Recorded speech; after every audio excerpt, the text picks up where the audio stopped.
దాదాపు ఓ 3 దశాబ్దాల క్రితం. అందరి యువతలాగే ఓ 20 ఏళ్ల కుర్రాడు జీవితం విసిరే సవాళ్లను ఎదుర్కొంటూ వాటి సమాధానాల కోసం ఎదురుచూస్తున్నాడు.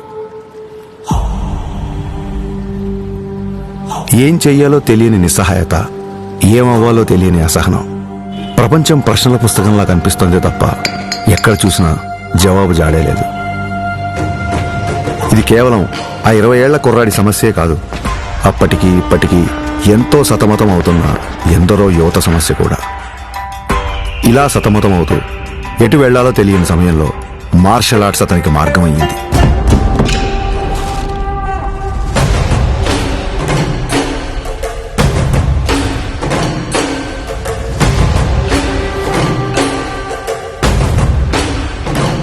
మార్షల్ ఆర్ట్స్ అంటే చాలా మంది అనుకున్నట్టు అవతల వాళ్ళని కొట్టడమో పడగొట్టడమో కాదు. మన అహాన్ని తొక్కిపెట్టి మన కాళ్ల మీద మనం నిలబడ్డం, మన ఆవేశాన్ని అరచేతి అదుపులో ఉంచుకోవడం, ఒంటరితనం, ఒత్తిడిని ఎదుర్కోవడం నేర్పిస్తే శిక్షణ, క్రమశిక్షణ నేర్పించింది కళ్యాణ్ కుమార్ను మన పవన్ కళ్యాణ్గా మార్చింది. సంవత్సరాలు గడిచాయి, కొత్త దారులు ఏర్పడ్డాయి. అలాగే తన సినీ ప్రయాణం మొదలైంది.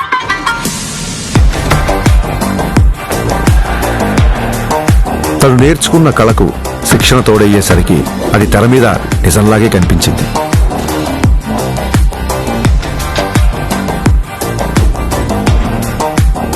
ఆ నిజానికి తన నిజాయితీ తోడయ్యే కోట్ల మంది గుండెల్ని గెలిచింది.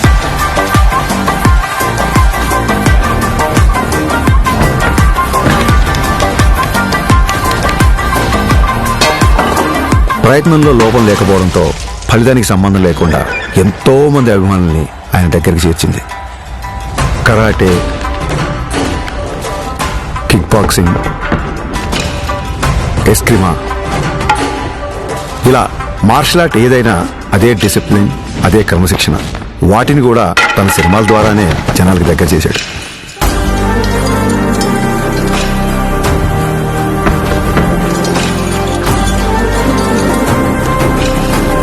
సినిమాల్లో చూపించే స్టంట్లు, ఫైట్లు జనరంజకంగా, ఆకర్షణీయంగా ఉంటాయని మనందరికీ తెలుసు. కానీ కళ్యాణ్ గారి సినిమాల్లోకి వచ్చిన తర్వాత ఆ యుద్ధ కళల్లో, ఆ ఫైట్స్లో, ఆ స్టంట్స్లో ఒక హానెస్టీ, ఒక నిజాయితీ, ఒక క్రమశిక్షణ, ఒక నిబద్ధత కనిపించడంతో ఆ మార్షల్ ఆర్ట్స్ అనేవి జనాల్లోకి చాలా వేగంగా దూసుకెళ్లాయి.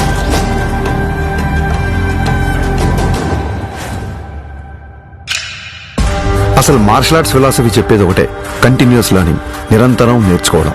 అందుకే ఇప్పటికీ ఓ స్టూడెంట్లా మార్షల్ ఆర్ట్స్లో తన ప్రయాణాన్ని కంటిన్యూ చేస్తున్నారు.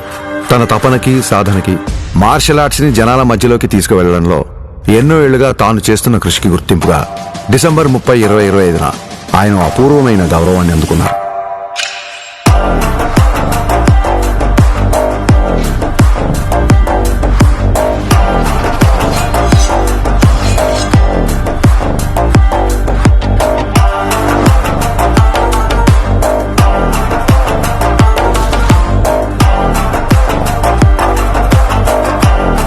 ఈ సత్కారానికి కారణమైన వారు భారతదేశంలో జపనీస్ మార్షల్ ఆర్ట్స్ కి దారి చూపించిన ప్రముఖ గురువు ప్రొఫెసర్ డాక్టర్ సిద్దికీ మహమూదీ గారు. గోల్డెన్ డ్రాగన్ సంస్థ ద్వారా భారతదేశంలో జపాన్ బూడో పరంపర వ్యాప్తికి కృషి చేస్తూ కేవలం దేశంలోనే కాదు, ప్రపంచవ్యాప్తంగా గుర్తింపు పొందిన మార్షల్ ఆర్ట్స్ గురువు ఆయన.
We are pronouncing Pawan Kalyan, the first subject of Andhra Pradesh and the Tiger of Martial Arts.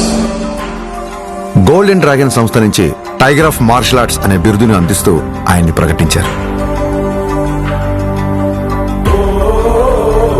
As an honor for it, he is the first person in India being presented this.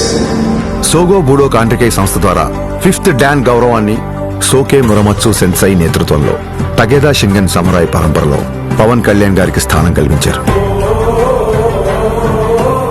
ఇక్కడ tiger అంటే హింస కాదు, హింసను అదుపులో ఉంచే బలం. బలం అదుపులో ఉండాలని చెప్పడమే ఆ బిరుదు యొక్క అర్థం. కళ్యాణ్ గారికి తెలుసు ఈ గౌరవం తన మార్షల్ ఆర్ట్స్ ప్రయాణంలో మరో కొత్త అధ్యాయం మాత్రమేనని. ఈ గౌరవం, గుర్తింపు ఆయన బాధ్యతను మరింత పెంచాయని చెప్పక్కర్లేదు. తన నమ్మకం ఒక్కటే, ఓ దేశపు సంపద అంటే నదులు, ఖనిజాలు, అరణ్యాలు మాత్రమే కాదు, కళలతో, క్రమశిక్షణతో తయారయ్యే యువత. అటువంటి వారే వికసిత్ భారత నిర్మాణ రూపకర్తలు. దృఢమైన శరీరం, చురుగైన బుద్ధి, బలమైన వ్యక్తిత్వాల వైపు దేశ యువత నడిపించడమే తన లక్ష్యం. జై హింద్, జై భారత్.